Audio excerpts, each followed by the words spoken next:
Term insurance one of the best insurance ಅಂತಾನೆ ಹೇಳ್ಬೋದು. But ಆದ್ರೆ ಇದು ಎಲ್ಲದಕ್ಕಿಂತ ಪ್ಯೂರ್ ಇನ್ಶೂರೆನ್ಸ್ ಅಂದ್ರೆ ಟರ್ಮ್ ಇನ್ಶೂರೆನ್ಸ್ ಅಂತಾನೆ ಹೇಳ್ಬಹುದು. ಅಂದ್ರೆ 600 ರೂಪಾಯಿಗೆ ನೀವು 1 ಕೋಟಿ ತನಕನೂ ಸಹ ನೀವು ಕವರೇಜ್ ಸಿಗುತ್ತೆ. ನಿಮ್ಮ ಲೈಫ್ ಕವರೇಜ್ 600 ರೂಪಾಯಿ ಕಟ್ಟಿದ್ರೆ ನಿಮಗೆ ಆ 1 ಕೋಟಿ ಕವರೇಜ್ ಗಂಟ ಸಿಗುತ್ತೆ. ಬಟ್ ಯಾವ ಇನ್ಶೂರೆನ್ಸ್ ಗಳಲ್ಲೂ ನಿಮಗೆ ಈ ತರ ಒಂದು ಸೌಲಭ್ಯಗಳು ಸಿಗೋದಿಲ್ಲ.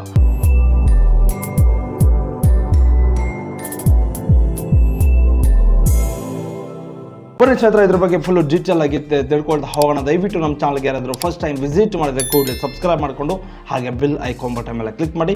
ಬನ್ನಿ ಈ ವಿಡಿಯೋ ಸ್ಟಾರ್ಟ್ ಮಾಡೋಣ. ಸ್ನೇಹಿತರೆ, ಮೊದಲನೇ ಪಾಯಿಂಟ್ ಯಾವುದು ಅಂದ್ರೆ ಟರ್ಮ್ ಇನ್ಶೂರೆನ್ಸ್ ಅಂದ್ರೆ ಏನು, ಇದು ಏನಕ್ಕೋಸ್ಕರ ಮಾಡಿಸ್ಕೊಳ್ಬೇಕು, ಅದೇ ರೀತಿ ಇದನ್ನ ಹೇಗೆ ಮಾಡಿಸ್ಕೊಳ್ಬೇಕು. ಸ್ನೇಹಿತರೆ, ಟರ್ಮ್ ಇನ್ಶೂರೆನ್ಸ್ ಅಂದ್ರೆ ನೀವು ಈಗ ಚೆನ್ನಾಗಿರ್ತೀರ, ಅರ್ಥ ಆಯ್ತಾ. ನೀವೀಗ ಕಷ್ಟಪಟ್ಟು ಫ್ಯಾಮಿಲಿನ ಚೆನ್ನಾಗಿ ನೋಡ್ಕೊಳ್ತಿರ್ತೀರ, ಅರ್ಥ ಆಯ್ತಾ. ಈಗ ಫಾರ್ ಎಕ್ಸಾಂಪಲ್ ನಿಮ್ಗೆ ಏನಾದರೂ ಆಯಿತು ಅಂತ ತಿಳ್ಕೊಳ್ಳಿ, ಅರ್ಥ ಆಯ್ತಾ. ಈಗ ನಿಮ್ಗೆ ಏನಾದರೂ ಆದರೆ ಸಡನ್ನಾಗಿ ನಿಮ್ಮ ನಂಬ್ಕೊಂಡಿರುವಂಥ ಒಂದು ಫ್ಯಾಮಿಲಿ ಏನಾಗಿರ್ತದೆ ಬೀದಿಗೆ ಬರ್ತದೆ, ಅರ್ಥ ಆಯ್ತಾ. ಅವ್ರಿಗೆ ಯಾವುದೇ ರೀತಿಯ ಒಂದು ಫೈನಾನ್ಷಿಯಲ್ ಆಗಿ ಸಿಕ್ಕಾಪಟ್ಟೆ ಒಂದು ಪ್ರಾಬ್ಲಮನ್ನು ಫೇಸ್ ಮಾಡುವಂಥ ಒಂದು ಸಾಧ್ಯತೆಗಳು ಇರ್ತದೆ. ಅದಕ್ಕೋಸ್ಕರ ಏನು ಮಾಡ್ತಾರೆ ಅಂದರೆ ಟರ್ಮ್ ಇನ್ಶೂರೆನ್ಸ್ನ ಬೈ ಮಾಡ್ತಾರೆ ಎಷ್ಟೋ ಜನ. ಇದ್ರ ಬಗ್ಗೆ ನಮ್ಮ ಮಿಡ್ಲ್ ಕ್ಲಾಸ್ ಜನರಿಗೆ ಆಗಿರ್ಬೋದು ಅಥವಾ ನಮ್ಮ ಬಡ ಜನರಿಗೆ ಆಗಿರ್ಬೋದು ಇದ್ರ ಬಗ್ಗೆ ಯಾರಿಗೂ ಸಹ ಗೊತ್ತೇ ಇರೋದಿಲ್ಲ. ಶ್ರೀಮಂತ ಜನರಿಗೆ ಏನೋ ಇದು ಒಂದು ಟರ್ಮ್ ಇನ್ಶೂರೆನ್ಸ್ ಅನ್ನೋ ಅವಶ್ಯಕತೆನೇ ಇರೋದಿಲ್ಲ, ಯಾಕೆಂದರೆ ಅವ್ರ ಹತ್ರ ಆಸ್ತಿ ಹಣ ಬೇಕಾದಷ್ಟು ಇರ್ತದೆ. ಬಟ್ ಆದರೆ ಇದು ಒಂದು ಮಿಡ್ಲ್ ಕ್ಲಾಸ್ ಜನ, ಅದೇ ರೀತಿ ಮೇಯ್ನ್ ಆಗಿ ಬಡ ಜನರಿಗೆ ಮಾತ್ರ ತುಂಬ ಉಪಯೋಗವಾಗುವಂಥ ಒಂದು ಪ್ಲಾನ್ ಅಂತಲೇ ಹೇಳಬಹುದು. ಬನ್ನಿ ಸ್ನೇಹಿತರೆ, ಇದ್ರ ಬಗ್ಗೆ ಫುಲ್ ಡೀಟೇಲ್ ಆಗಿ ತಿಳಿಸ್ತಾ ಹೋಗ್ತಾ ಇರ್ತೀನಿ. ದಯವಿಟ್ಟು ಎಲ್ಲೂ ಸಹ ಸ್ಕಿಪ್ ಮಾಡಬೇಡಿ, ಅರ್ಥ ಆಯ್ತಾ. ಸೊ ಇದರ ಮೊದಲನೇ ಪಾಯಿಂಟ್, ಫಾರ್ ಎಕ್ಸಾಂಪಲ್ ಹೇಳೋದಾದ್ರೆ ನೀವೇನಾದರೂ ನಿಮ್ಗೇನಾದರೂ ಒಂದು 25 ವರ್ಷ ಅಂತ ತಿಳ್ಕೊಳ್ಳಿ, ಅರ್ಥ ಆಯ್ತಾ.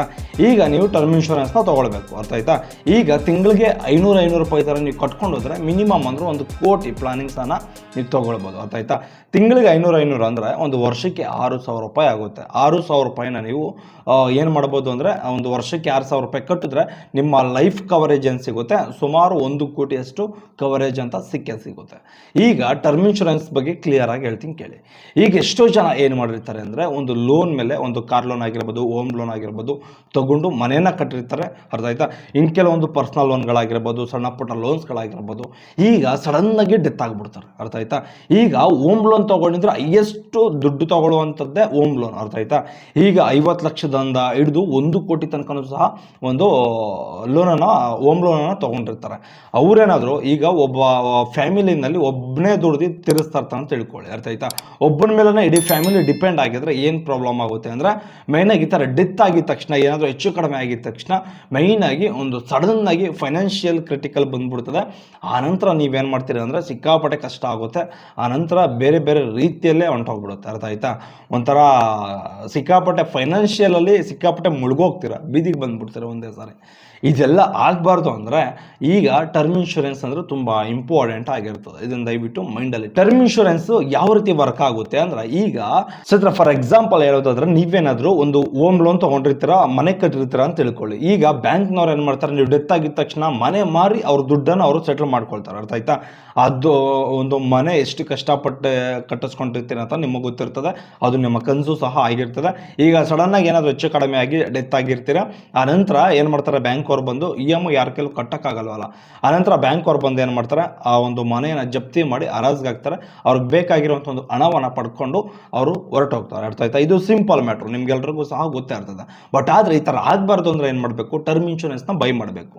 ಟರ್ಮ್ ಇನ್ಶೂರೆನ್ಸ್ ಯಾವ ರೀತಿ ವರ್ಕ್ ಆಗುತ್ತೆ ಅಂದರೆ, ಮೈನಾಗಿ ಈಗ ನೀವು 50 ಲಕ್ಷ ಹೋಮ್ ಲೋನ್ ತೊಗೊಂಡಿರ್ತೀರ, ಮನೆ ಕಟ್ಟಿರ್ತೀರ, ನೀವು ಇವಾಗ 1 ಕೋಟಿ ಕವರೇಜ್ ಸಿಗುವಂಥ ಒಂದು ಟರ್ಮ್ ಇನ್ಶೂರೆನ್ಸ್ನ ಬೈ ಮಾಡಿದರೆ ಅದರಲ್ಲಿ 50 ಲಕ್ಷ ಏನಿದೆ ಒಂದು ಹೋಮ್ ಲೋನ್ಗೆ ಕ್ಲಿಯರ್ ಮಾಡಿಕೊಂಡು ಇನ್ನೊಂದು 50 ಲಕ್ಷ ಏನು ನಿಮ್ಮ ಫ್ಯಾಮಿಲಿಗೆ ನೀವು ಉಪಯೋಗ ಮಾಡ್ಕೊಳ್ಬೋದು.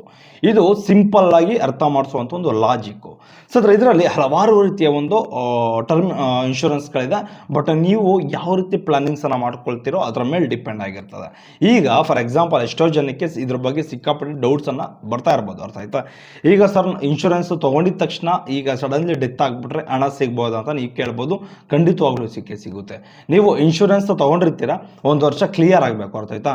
ಈಗ ನೀವು ಇನ್ಶೂರೆನ್ಸ್ ವರ್ಷಕ್ಕೆ 6,000 ಕಟ್ತೀರ ಅಂದರೆ 1 ಕೋಟಿ ಕವರೇಜ್ಗೆ ನೀವು ಸುಮಾರು 1 ವರ್ಷ ಆದ ಆದಮೇಲೆ ನಿಮ್ಗೆ ಏನಾದರೂ ಹೆಚ್ಚು ಕಡಿಮೆ ಆದರೂ ಅದರ ಡೆತ್ ಆದರೂ, ನ್ಯಾಚುರಲ್ ಡೆತ್ ಆದರೂ ಸಿಗುತ್ತೆ, ಆಕ್ಸಿಡೆಂಟ್ ಆದರೂ ಸಿಗುತ್ತೆ, ಸೂಸೈಡ್ ಮಾಡ್ಕೊಂಡ್ರೂ ಸಿಗುತ್ತೆ, ನೀವೇನಾದರೂ ಮಾಡಿ ಡೆತ್ ಆದ್ರೂ ಸಹ ನಿಮಗೆ ಕಂಪಲ್ಸರಿಯಾಗಿ ಹಣ ಸಿಗುತ್ತೆ. ನಿಮ್ಮ ಫ್ಯಾಮಿಲಿಗೆ 1 ಕೋಟಿ ರೂಪಾಯಿ ಆದಾಯ ಸಿಗ್ತದೆ. ಇದು ಎಕ್ಸಾಂಪಲ್ ನಾನು ನಿಮ್ಗೆ ಹೇಳ್ತಿರೋದು, ಅರ್ಥ ಆಯ್ತಾ? ನ್ಯಾಚುರಲ್ ಡೆತ್ ಆದರೂ ಸಿಗುತ್ತೆ, ಯಾವ ಡೆತ್ ಆದರೂ ಪರವಾಗಿಲ್ಲ, ನಿಮಗೆ ಇನ್ಶೂರೆನ್ಸ್ ಏನಿದೆ ಅದು ನಿಮ್ಮ ಕೈ ಸೇರುತ್ತೆ. ಇದನ್ನು ದಯವಿಟ್ಟು ಮೈಂಡಲ್ಲಿ ಇಟ್ಕೊಳ್ಳಿ. ತುಂಬ ಇಂಪಾರ್ಟೆಂಟ್ ಆಗಿರುವಂಥ ತುಂಬ ಬೆಸ್ಟ್ ಇನ್ಶೂರೆನ್ಸ್ ಅಂದರೆ ಟರ್ಮ್ ಇನ್ಶೂರೆನ್ಸ್. ಯಾರಾದರೂ ಮಿಡ್ಲ್ ಕ್ಲಾಸ್ ಜನ ಇನ್ಶೂರೆನ್ಸ್ ಏನಾದರೂ ಮಾಡಿಸ್ಕೊಳ್ಳೋದಕ್ಕೆ ನೋಡ್ತಾ ಇದ್ದೀರಾ ಅಂದರೆ ದಯವಿಟ್ಟು ಇದನ್ನು ಮಾಡಿಸ್ಕೊಂಡು ತುಂಬ ಉಪಯುಕ್ತ ಆಗುತ್ತೆ, ಅರ್ಥ ಆಯ್ತಾ? ಸೊ ಅದೇ ರೀತಿ ಇನ್ನೊಂದು ತುಂಬ ಇಂಪಾರ್ಟೆಂಟ್ ನಿಮ್ಮ ಕ್ವಶನ್ಸ್ ಕಾಡ್ತಾ ಇರ್ಬೋದು. ಏನಂದರೆ ಮೇಯ್ನಾಗಿ ಎಷ್ಟೋ ಜನಕ್ಕೆ ಈಗ ನಾವು ಕಟ್ಟಿರುವಂಥ ಒಂದು ಹಣ ನಮಗೆ ರಿಟರ್ನ್ ಬರೋಲ್ಲ ಸರ್, ಏನಕ್ಕೋಸ್ಕರ ಕಟ್ಬೋದು ಅಂತ ನೀವು ಕೇಳ್ಬೋದು, ಅರ್ಥ ಆಯ್ತಾ? ಬಟ್ ಆದರೆ ಇದರಲ್ಲಿ 3 ಥರದ ಒಂದು ಪ್ಲಾನಿಂಗ್ಸ್ಗಳಿರ್ತವೆ, ಅರ್ಥ ಆಯ್ತಾ? ಈಗ ಫಾರ್ ಎಕ್ಸಾಂಪಲ್ ಹೇಳೋದಾದ್ರೆ ಇನ್ನೊಂದು ಪ್ಲಾನ್ ಯಾವುದು ಅಂದರೆ returns of premium term plan ಅಂತ. ಇದರಲ್ಲಿ ಏನೂ ಇಲ್ಲ, ಸಿಂಪಲ್ ಆಗಿ ನೀವು ಇವಾಗ ಫಾರ್ ಎಕ್ಸಾಂಪಲ್ ಈಗ ಒಂದು ಕಟ್ಟಿರುವ ಒಂದು ಹಣ 50 ರಿಂದ 60 ವರ್ಷ ಆದಮೇಲೆ ನಿಮಗೆ ರೀಫಂಡ್ ಆಗುತ್ತೆ. ಇದರಲ್ಲಿ ಯಾವುದೇ ರೀತಿಯ ಒಂದು ನಿಮಗೆ ದೊಡ್ಡ ಸಮಸ್ಯೆಗಳು, ತಲೆನೋವುಗಳು ಇರೋದಿಲ್ಲ. ಈಗ ನೀವು 25 ವರ್ಷ ಇರ್ತದೆ ಅಂತ ತಿಳ್ಕೊಳ್ಳಿ, ನಿಮಗೆ ಈಗ ಒಂದು 5-5 ಸಾವಿರ ವರ್ಷಕ್ಕೆ ಕಟ್ಕೊಂಡು ಹೋಗ್ತಿದ್ದೀರಾ ಅಂತ ತಿಳ್ಕೊಳ್ಳಿ, ಅರ್ಥ ಆಯ್ತಾ? ವರ್ಷಕ್ಕೆ 5-5 ಸಾವಿರ ಕಟ್ತಿದ್ರೆ ನೀವೇನು ಮಾಡಬೇಕು ಅಂದರೆ ನಿಮಗೆ ರಿಟರ್ನ್ ದುಡ್ಡು ಏನು ಕಟ್ಟಿದ್ರೋ ಪೂರ್ತಿ ರಿಟರ್ನ್ಸ್ ಆಗುತ್ತೆ, ಅರ್ಥ ಆಯ್ತಾ? ಯಾವುದೇ ರೀತಿಯಲ್ಲಿ ನಿಮಗೆ ಒಂದು ಕಟ್ಟಿರುವಂಥ ಒಂದು ರೆಗ್ಯುಲರ್ ಪ್ಲಾನಲ್ಲಿ ಯಾವ ರೀತಿ ಇರ್ತದೆ, 500 ರೂಪಾಯಿ ಕಟ್ಟಿದ್ರೆ ನೀವು ಡೆತ್ ಆದರೆ ಮಾತ್ರ ದುಡ್ಡು ಬರುತ್ತೆ. ಬಟ್ ಆದರೆ ಇದರಲ್ಲಿ ಆ ರೀತಿ ಇರೋದಿಲ್ಲ. ನೀವು 50 ರಿಂದ 60 ವರ್ಷದ ಗಂಟ ಒಂದು ಪ್ಲಾನಿಂಗ್ಸಲ್ಲಿ ನೀವು ಸೆಲೆಕ್ಷನ್ ಮಾಡ್ಕೊಂಡಿರ್ತೀರ, ಅರ್ಥ ಆಯ್ತಾ? ಒಂದು ಪ್ಲಾನಿಂಗ್ಸ್ ಇರ್ತದೆ, ಒಂದು ಮಿನಿಮಮ್ ಅಂದರೆ ಒಂದು 30 ವರ್ಷ, ಒಂದು 40 ವರ್ಷ, ಒಂದು 50 ವರ್ಷದ ಗಂಟ ನೀವು ಕಟ್ಟಿದ್ರೆ ಅದೇನಾದರೂ ಅಲ್ಲಿ ತನಕ ನೀವು ಬದುಕಿದ್ರೆ ನಿಮಗೆ ಲೈಫ್ ಕವರೇಜು ಸಿಗುತ್ತೆ. ಅದೇ ರೀತಿ ನೀವು ಕಟ್ಟಿರುವಂಥ ಒಂದು ಹಣವನ್ನು ಸಹ ರಿಟರ್ನ್ ಕೊಡುವಂಥ ಒಂದು ಸಾಧ್ಯತೆ ಹೆಚ್ಚಾಗಿರ್ತದೆ. ಈ ರೀತಿಯೂ ಸಹ ನೀವು ಮಾಡಿಸ್ಕೊಳ್ಬೋದು, ಅರ್ಥ ಆಯ್ತಾ? ಟರ್ಮ್ ಇನ್ಶೂರೆನ್ಸ್ನಲ್ಲಿ ನಾರ್ಮಲ್ ಆಗಿ ರೆಗ್ಯುಲರ್ ಪ್ಲಾನಲ್ಲಿ ನೀವು 500 ರೂಪಾಯಿನ ಕಟ್ಟಿದ್ರೆ, ಅದೇ ರೀತಿ ಇದರಲ್ಲಿ ಅರ್ಥ ಆಯ್ತಾ, ನೀವು ಇದರಲ್ಲಿ ಕಟ್ತೀನಿ ಅಂದರೆ ಡಬಲ್ ಕಟ್ಟಬೇಕಾಗುತ್ತೆ, 1,000 ರೂಪಾಯಿನ ನೀವು ಕಟ್ಟಲೇಬೇಕಾಗುತ್ತೆ. ಯಾಕೆಂದರೆ ಹಣನೂ ಸಹ ನಿಮಗೆ ರೀಫಂಡ್ ಆಗುತ್ತೆ, ಅರ್ಥ ಆಯ್ತಾ? ಇದನ್ನು ದಯವಿಟ್ಟು ಅರ್ಥ ಮಾಡ್ಕೊಳ್ಳಿ. ಈ ಥರನೂ ಸಹ ನೀವು ಬೈ ಮಾಡ್ಬೋದು. ಅದೇ ರೀತಿ ಇನ್ನೊಂದು 3ನೇ ಪಾಯಿಂಟ್ ಯಾವುದು ಅಂದರೆ ನೋ ಕಾಸ್ಟ್ ಅಂತ. ಇದರಲ್ಲಿ ಯಾವ ರೀತಿ ಪ್ಲಾನಿಂಗ್ಸ್ ವರ್ಕ್ ಆಗುತ್ತೆ ಅಂದರೆ, ಈಗ ನೀವು 1 ವರ್ಷ 2 ವರ್ಷ ಒಂದು ಇನ್ಶೂರೆನ್ಸನ್ನು ಕಟ್ಟಿರ್ತೀರ, ಸಡನ್ಲಿ ಎಕ್ಸಿಟ್ ಆಗ್ಬೋದು ನೀವು, ಅರ್ಥ ಆಯ್ತಾ? ಎಕ್ಸಿಟ್ ಅಂದರೆ ಯಾವ ರೀತಿ ಆಗ್ಬೋದು, ಈಗ ನೀವು ಒಂದು ವರ್ಷಕ್ಕೆ 12,000 ಕಟ್ಟಿರ್ತೀರ ಅಂತ ಹೇಳ್ಕೊಳ್ಳಿ. 12,000 ಕಟ್ಟಿದ ತಕ್ಷಣ ನಿಮಗೆ ಈ ಪ್ಲಾನ್ ಇಷ್ಟ ಆಗಿಲ್ಲ ಅಂದರೆ 2 ವರ್ಷ ಬಿಟ್ಟು ನೀವು ಈ ಪ್ಲಾನಿಂದ ಎಕ್ಸಿಟ್ ಆಗ್ಬೋದು. ಎಕ್ಸಿಟ್ ಆದರೆ ನಿಮ್ಗೇನು ಮಾಡ್ತಾರೆ ಅಂದರೆ ಕಂಪ್ನಿ ರೀಫಂಡ್ ಮಾಡುತ್ತೆ. ನಿಮ್ಗೆ ಯಾವುದೇ ಥರದ ಒಂದು ದುಡ್ಡನ್ನು ಇಟ್ಕೊಳ್ದೇನೆ, ಯಾವುದೇ ಥರದ ಒಂದು ಪರ್ಸೆಂಟೇಜ್ಗಳನ್ನು ಇಟ್ಕೊಳ್ದೇನೆ ಅವ್ರೇನು ಮಾಡ್ತಾರೆ, ಸಡನ್ಲಿ ರೀಫಂಡನ್ನು ಮಾಡ್ತಾರೆ. ಈ ರೀತಿ ಒಂದು ವರ್ಕ್ ಆಗುತ್ತೆ ಟರ್ಮ್ ಇನ್ಶೂರೆನ್ಸ್ ಅಂತಲೇ ಹೇಳ್ಬೋದು. ಅದೇ ರೀತಿ ನೀವು ಇದಕ್ಕೆ ಸುಮ್ಮನೆ ಆಕ್ಸಿಡೆಂಟ್ ಆದರೆ, ಆಮೇಲೆ ಬೆಡ್ಡಿಂದ ಮೇಲೆ ಎದ್ದೊಳ್ದೇ ಇರೋ ಥರ ಆದರೆ, ಅದೇ ರೀತಿ ಮೇಯ್ನಾಗಿ ನಿಮ್ಗೇನಾದರೂ ಕೈಯೋ ಕಾಲೋ ಏನಾದರೂ ಹೋದರೆ ಈ ಥರ ಒಂದು ಆ್ಯಡನ್ನು ಸಹ ಈ ಟರ್ಮ್ಸ್ ಆ್ಯಂಡ್ ಕಂಡೀಷನ್ಸಲ್ಲಿ ನೀವು ಮಾಡಿಸ್ಕೊಳ್ಬೋದು. ಅದಕ್ಕೆ ಸ್ವಲ್ಪ ಒಂದು 10%, 5% ಅಷ್ಟು ಒಂದು ಸ್ವಲ್ಪ ಅಮೌಂಟು ಜಾಸ್ತಿ ಆಗ್ಬೋದು, ಅರ್ಥ ಆಯ್ತಾ? ಇದನ್ನು ನೀವು ಪೇ ಮಾಡಿಕೊಂಡು ಟರ್ಮ್ ಇನ್ಶೂರೆನ್ಸ್ನ ನೀವು ಕಟ್ಕೊಂಡ್ರೆ ತುಂಬ ಉಪಯುಕ್ತ ಆಗುತ್ತೆ. ಬಡ ಜನರಿಗಂತೂ ಸಿಕ್ಕಾಪಟ್ಟೆ ಯೂಸ್ ಆಗುತ್ತೆ. ಅದೇ ರೀತಿ ಮಿಡ್ಲ್ ಕ್ಲಾಸ್ ಜನರಿಗಂತೂ ಇದ್ದಿದ್ದು ಯೂಸ್ ಆಗುತ್ತೆ, ಅರ್ಥ ಆಯ್ತಾ? ನಿಮಗೆ 1 ವರ್ಷಕ್ಕೆ ಕಟ್ಟೋದಕ್ಕೆ ತುಂಬ ಕಷ್ಟ ಅನಿಸಿದ್ರೆ ತಿಂಗಳ ಪ್ಲಾನಿಂಗ್ಸಲ್ಲೂ ಸಹ ನೀವು ಕಟ್ಬೋದು.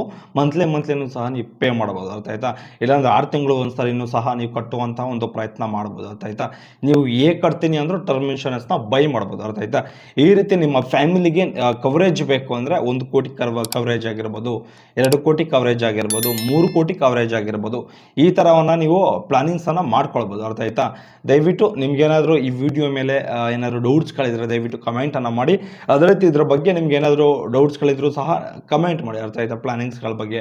ಅದೇ ರೀತಿ ನಮ್ಮ ವಿಡಿಯೋ ನಿಮ್ಗೆ ಇಷ್ಟ ಆಗಿದ್ರೆ ಕೂಡಲೇ ಲೈಕ್ ಮಾಡಿ. ಅದೇ ರೀತಿ ಏನಾದರೂ ತಿಳ್ಕೊಳ್ಬೇಕು, ಇನ್ನೂ ಇನ್ಶೂರೆನ್ಸ್ ಬಗ್ಗೆ ಏನಾದರೂ ಹೇಳಿ ಸರ್ ಅಂದರೆ ದಯವಿಟ್ಟು ಕಮೆಂಟ್ ಮಾಡಿದ್ರೆ ಅದರ ಬಗ್ಗೆ ಏನಾದರೂ ತಿಳಿಸ್ಕೊಡುವಂಥ ಒಂದು ಪ್ರಯತ್ನ ಮಾಡ್ತೀನಿ. ಓಕೆ, ಸೊ ಬಾಯ್, ನೆಕ್ಸ್ಟ್ ವಿಡಿಯೋದಲ್ಲಿ ಸಿಗೋಣ.